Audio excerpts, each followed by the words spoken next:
नमस्कार साथियों, हिंदी नेटशाला चैनल में आप सभी का पुनः हार्दिक अभिनंदन है। हम सॉल्व कर रहे हैं हिंदी साहित्य में आधुनिक काल के अंतर्गत नाटक गद्य विधा के प्रैक्टिस सेट्स। इसके अंतर्गत जितनी भी आपकी परीक्षाएं आयोजित होती हैं, चाहे असिस्टेंट प्रोफेसर, नेट परीक्षा, टीजीटी, पीजीटी, आरपीएससी की परीक्षाएं, उन सभी के प्रश्नों का अध्यायवार संकलन इस पुस्तक में किया गया है। तो पूर्व में हम 57 प्रश्न पत्र सॉल्व कर चुके हैं आधुनिक काल के, और आज ये हमारा 58वें नंबर का प्रश्न पत्र होगा। आदिकाल, भक्ति काल को पढ़ने के बाद रीतिकाल के अंतिम प्रश्न पत्रों पर हम पहुंच गए हैं। वह प्रश्न पत्र आपको हमारे इसी चैनल का जो दूसरा भाग है हिंदी बुकशाला चैनल, वहां पर उपलब्ध हैं। अभी इस वीडियो को अपलोड करने से पहले हिंदी बुकशाला चैनल पर मैंने रीतिकाल के प्रैक्टिस सेट का वीडियो अपलोड किया है, तो उसे आप ज़रूर देखें। लगभग रीतिकाल अपने अंतिम चरण में है, लगभग पूरा हो चुका है। तो आप लोग जितने भी चैनल से नए जुड़ रहे हैं या जो परीक्षार्थी पहली बार इस प्रैक्टिस सेट को देख रहे हैं, प्लेलिस्ट में मैं इसे ऐड कर दूंगी, तो प्लेलिस्ट आप ज़रूर चेक करिएगा और पूर्व के प्रश्न पत्रों को क्रमबद्ध रूप से सॉल्व कर लीजिए। यदि इस पुस्तक को भी आप पूरा सॉल्व कर लेते हैं प्रैक्टिस सेट की, तो यकीन मानिए आप अपनी तैयारी का एक बहुत बड़ा हिस्सा कंप्लीट कर लेते हैं। तो आइए नाटक गद्य विधा का 407वां और आज का पहला प्रश्न देख लेते हैं।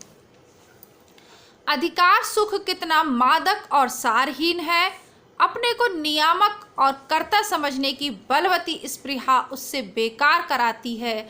स्कंदगुप्त नाटक का यह कथन किसका है? तो हमने हमारा जो चैनल है, दूसरा चैनल है हिंदी बुकशाला, जैसा कि नाम से ही स्पष्ट है बुकशाला, उस बुकशाला चैनल पर हमने हिंदी साहित्य के प्रसिद्ध नाटकों को पढ़ा है। उसी के अंतर्गत जयशंकर प्रसाद का स्कंदगुप्त, चंद्रगुप्त, इन नाटकों को भी हमने पढ़ा है। तो स्कंदगुप्त नाटक का जहाँ प्रारंभ होता है वहीं यह लाइनें स्वयं राजकुमार स्कंदगुप्त द्वारा कही जाती हैं। बहुत ही फेमस ये लाइनें हैं जो नेट और असिस्टेंट प्रोफेसर की परीक्षा में भी पूछी जाती हैं। इसके अलावा मोहन राकेश के तीनों फेमस नाटक हिंदी बुकशाला पर उपलब्ध हैं। उसी का अगला प्रश्न देखते हैं। सोच रहा हूं कि वह आषाढ़ का एक ऐसा ही दिन था, ऐसी ही घाटी में मेघ भरे थे और असमय अंधेरा हो आया था। मैंने घाटी में एक आहट नहीं, ये आहत है, आहत हरिण शावक को देखा था और उठाकर यहाँ लाया था। तुमने उसका उपचार किया था। यह वाक्य किसने किससे कहे? तो यह वाक्य कालिदास ने मल्लिका से कहे हैं, जो कि उसकी प्रेयसी है। आषाढ़ का एक दिन नाटक के आधार पर प्रियंगु मंजरी के संदर्भ में गलत तथ्य कौन सा है? गुप्त वंशीय राजदुहिता है, सही है। कालिदास की परिणीता है, सही है।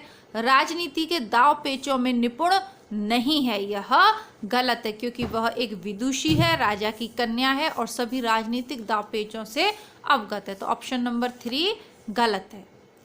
नाटककार के अतिरिक्त मोहन राकेश की पहचान हिंदी साहित्य में किस रूप में है? समानांतर कहानी आंदोलन के नेतृत्वकर्ता के रूप में, कहानी आंदोलन के प्रमुख हस्ताक्षर के रूप में, सचेतन कहानी आंदोलन के नेतृत्वकर्ता के रूप में, या नई कहानी आंदोलन के प्रत्यक्ष हस्ताक्षर के रूप में?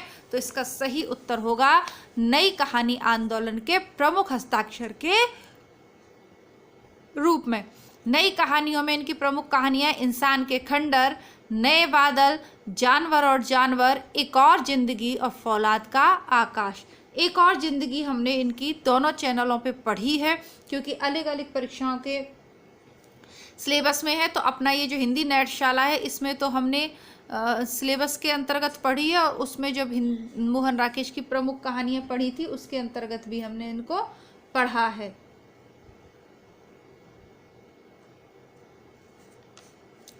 अगला देखते हैं। यद्यपि मैंने बहुत से लोग भारत विजय को भेजे हैं, पर तुम्हारे बिना सब निर्बल हैं। मुझको तुम्हारा बड़ा भरोसा है, अब तुमको वहां जाना होगा। यह कहकर भारत दुर्दशा नाटक में भार दुर्देव ने किसे हिंदुस्तान जाने के लिए कहा है? तो ऑप्शन नंबर डी अंधकार ने, अंधकार से, किससे कहा है? अंधकार से, अंधकार को भारत जाने के लिए कहा है। अजातशत्रु नाटक के लेखक कौन है? जयशंकर प्रसाद। जयशंकर प्रसाद के नाटक स्कंदगुप्त के संदर्भ में कौन सा वाक्य गलत है? इसमें गुप्त साम्राज्य की स्थितियों का चित्रण हुआ है, यह तो सही है। स्कंदगुप्त नाटक के केंद्र में तलाक और पुनर्विवाह की समस्या नहीं। तलाक और पुनर्विवाह की समस्या के लिए तो जयशंकर प्रसाद का कौन सा नाटक फेमस है?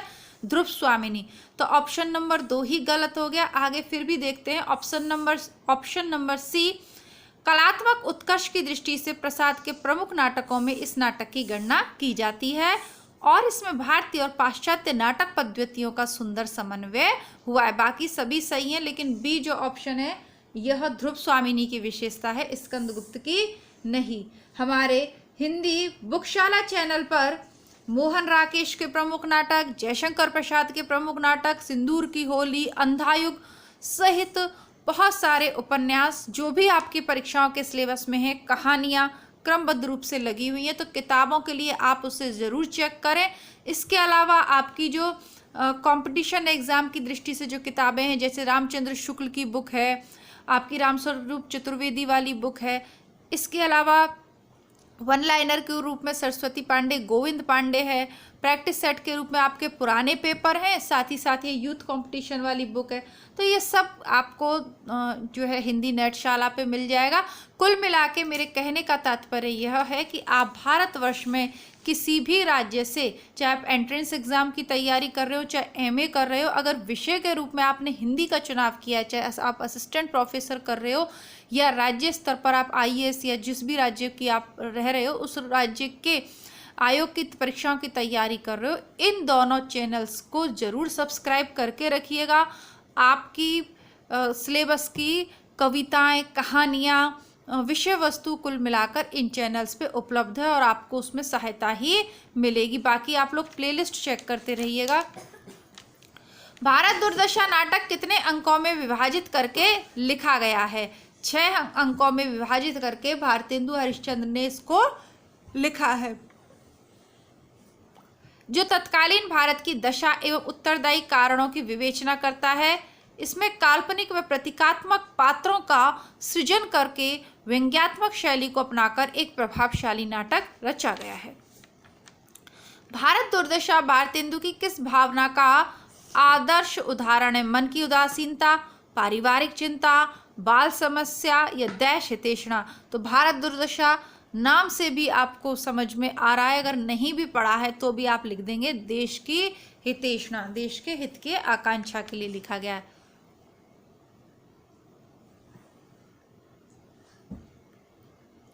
आगे देख लेते हैं। बर्नार्ड शॉ का प्रत्यक्ष प्रभाव लेकर सन 1935 ईस्वी में हिंदी में एकांकी नाटक की रचना किसने की? तो ये है भुवनेश्वर प्रसाद। भुवनेश्वर प्रसाद की कारवां, स्ट्राइक और तांबे के कीड़े तीनों बहुत ज़्यादा फेमस हैं। इसके अलावा शैतान और प्रतिभा का विवाह भी आप याद रखिएगा।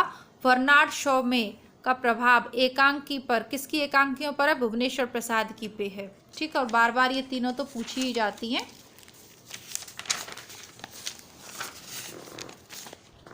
बेटा ये शैतानी नहीं करो यहाँ। प्रवृत्ति निवृत्ति अथवा आसक्ति अनासक्ति का द्वंद्व मोहन राकेश के किस नाटक में प्रदर्शित है? लहरों के राजहंस। केवीएस में यह पूछा हुआ है, लहरों के राजहंस। लहरों के राजहंस आपका आरपीएससी के सिलेबस में भी है और हिंदी बुकशाला पर पूरा हमने पढ़ा है। छोटा सा नाटक है, यदि सिलेबस में निर्धारित नहीं भी है तो भी आप इसे पढ़िएगा। लहरों के राजहंस बहुत ही सुंदर सा नाटक है, समझने को उसमें बहुत कुछ है ना। गृहस्थ में पढ़ा जाए या संन्यास ले लिया जाए, इसी द्वंद्व में उलझा हुआ मानव के जो मन के भाव हैं उनका सुंदर वर्णन इस नाटक में है।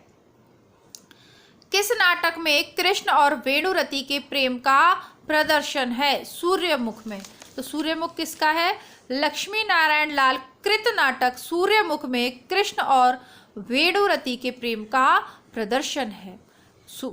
लक्ष्मी नारायण लाल के अन्य फेमस नाटक हैं अंधा कुआं, मादा कैक्टस, सुंदर रस, मिस्टर अभिमन्यु, सगुन पंक्षी, तीन आंखों वाली मछली, यक्ष प्रश्न, कलंकी, रात रानी, दर्पण, कजरीबन, पंचपुरुष आदि। अच्छा, इसके अलावा ये लक्ष्मी नारायण लाल जी हैं। इसी तरीके से एक अन्य नाम भी है नाटककारों में, लक्ष्मी नारायण मिश्र, जिनका सिंदूर की होली आपके सिलेबस में है और वो बुकशाला पर मैं करवा चुकी हूँ, पढ़ लीजिएगा।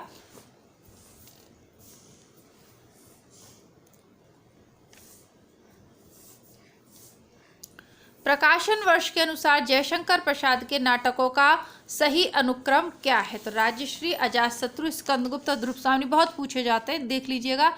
राज्यश्री 1915, अजातशत्रु 1922, स्कंदगुप्त 1928 और ध्रुव स्वामिनी 1933। कौन सा भारतेंदु हरिश्चंद्र का मौलिक नाटक नहीं है? तो पाखंड विडंबन, यह मौलिक नहीं है, अनुदित है। संस्कृत कवि कृष्ण मिश्र के नाटक प्रबोध चंद्रोदय का पाखंड विडंबन नाम से हिंदी में अनुवाद किया गया है, जबकि प्रेम योगिनी, विशस्य विश्वासदम, श्री चंद्रावली इनकी मौलिक नाटक हैं। तो आज ये छोटा सा ही वीडियो इसको रखेंगे, कल से थोड़ा लंबा वीडियो में बनाऊंगी, ज़्यादा प्रश्न आपको सॉल्व करवाऊंगी। तो तब तक मिलती हूँ आपसे हिंदी बुकशाला चैनल पर, वहाँ रीतिकाल का प्रैक्टिस सेट आपके लिए अपलोड कर दिया है। तो आधुनिक काल में नाटक के ये 8-10 प्रश्न आप देखिए और उधर रीतिकाल के प्रश्न करिए, ताकि एक साथ आपका हिंदी साहित्य का इतिहास कंप्लीट हो जाए। पुनः मिलती हूँ आपसे कल नए वीडियो के साथ, तब तक के लिए नमस्कार, धन्यवाद, जय हिंद।